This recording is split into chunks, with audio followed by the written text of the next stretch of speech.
ఆ జాన్గాడు ఏంట్రా మన రాజా కనుక డబ్బులు ఎక్కొట్టి అంత ఖుషిగా తిరుగుతుండో? అచ్చం అలాగే ఉన్నాడు రా. అట్లానే ఉండడం కాదురా, గాడే భయంతో భయపడి మారువేషంలో తిరుగుతున్నాడంట.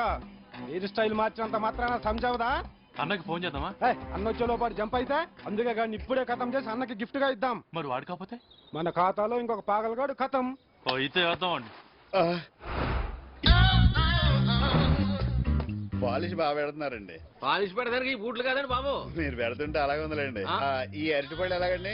అవి అరటిపళ్ళు కాదండి, పుచ్చకాయలు. అవునా, పిచ్చికాయలు అనుకున్నాను. ఈ దానిమ్మకాయలు ఒరిజినలేనండి?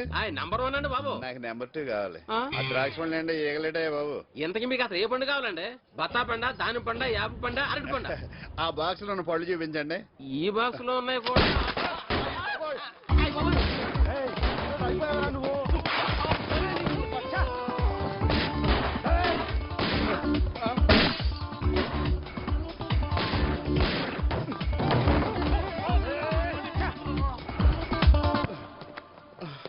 I watch your flip side and I get your book right.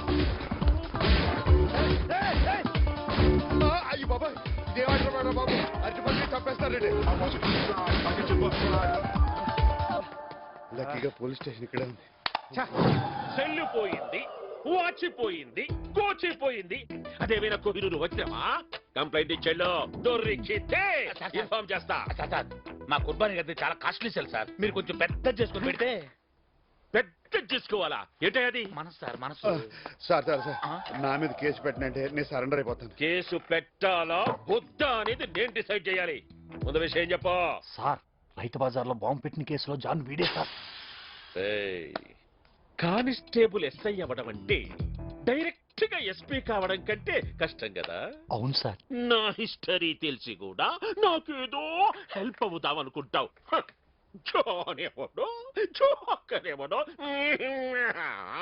కావాలంటే మీకు డబ్బులు ఇస్తాను, కేసు పెట్టొద్దండి.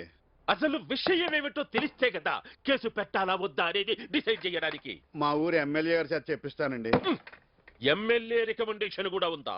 మీకున్న బ్యాడ్ నేమ్ అంతా పోగొట్టే బాధ్యత నాది. మీరు కేసు పెట్టనంటే చాలు. పెట్టం లేవయ్యా, చెప్పు. ఏమి లేదండి, నేను Nagarjuna and Sons fruit shop లో అరటిపండు దొబ్బేశాను. దానికి నన్ను రోడ్లంతా పరిగెట్టించి చంపేయాలని ప్రయత్నం చేశారు. అరటిపండుకి ఇంత చేస్తానని తెలిస్తే అసలు ముట్టుకునేవాడిని కాదండి. ఇగో ఈ అరటిపండు మీకు ఇచ్చేస్తున్నాను. ఇగో డబ్బులు కూడా. నా మీద కేసు పెట్టనని ముందే చెప్పారు, మాట తప్పకూడదు. ఇది మళ్ళీ నేను రిపీట్ చేయను, ప్రామిస్. డబ్బు, అరటి పండు, దీనికోసం ఇంత బిల్డప్ప? పోలీసు వాళ్ళంటే ఏమనుకుంటున్నావు? ఒక పక్కన ఎక్కడ పడితే అక్కడ బాంబులు, ఒక పక్కన నక్సలైట్లు, చీఫ్ మినిస్టర్ సెక్యూరిటీలు, మినిస్టర్ కొడుకు హత్య కేసులు, వీటన్నిటితో క్షణం తీరిక లేకుండా దస్తుంటే ఆఫ్టర్ ఆల్ అరటి పండు కోసం మా టైం వేస్ట్ చేస్తావా?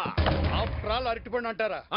ఆంధ్రప్రదేశ్ లో 1,52,000 ఎకరాల్లో అరటిని పండిస్తుంటే 6,18,103 లారీలతో వాటిని వివిధ ప్రాంతాలకు ఎగుమతి చేస్తున్నారు. దీనివల్ల లారీ ఓనర్లు 4 లక్షల మంది, కూలీలు 8 లక్షల మంది, పోకు వర్తకులు 10 లక్షల మంది, చిల్లర వ్యాపారులు 24 లక్షల మంది, తోపుడు బండి వాళ్ళు 32 లక్షల మంది ఈ అరటి బండి మీదే బతుకుతున్నారు. అదీగాక ఆరోగ్యం కోసం తినేవాళ్ళు 2,75,000 మంది, అన్నం కోసం తినేవాళ్ళు 1,75,00,000 మంది, క్రీడాకారులు 1,50,000 మంది, బంధువులు తెస్తే తినేవాళ్ళు 6,32,000 మంది, పక్కవాడు కొనిస్తే తినేవాళ్ళు 52 లక్షల మంది, దొబ్బేసి తినేవాళ్ళు జిల్లాకు ఒకళ్ళు చొప్పున 24 మంది. అంతేకాకుండా అరటిపండు తొక్క మీద కాలేసి పడి ఎముకలు ఇరితే ఆసుపత్రి పాలయ్యేవాళ్ళు 500 మంది. ఇంత హిస్టరీ ఉన్న అరటిపండిని ఆఫ్టర్ ఆల్ అరటిపండు అంటావా?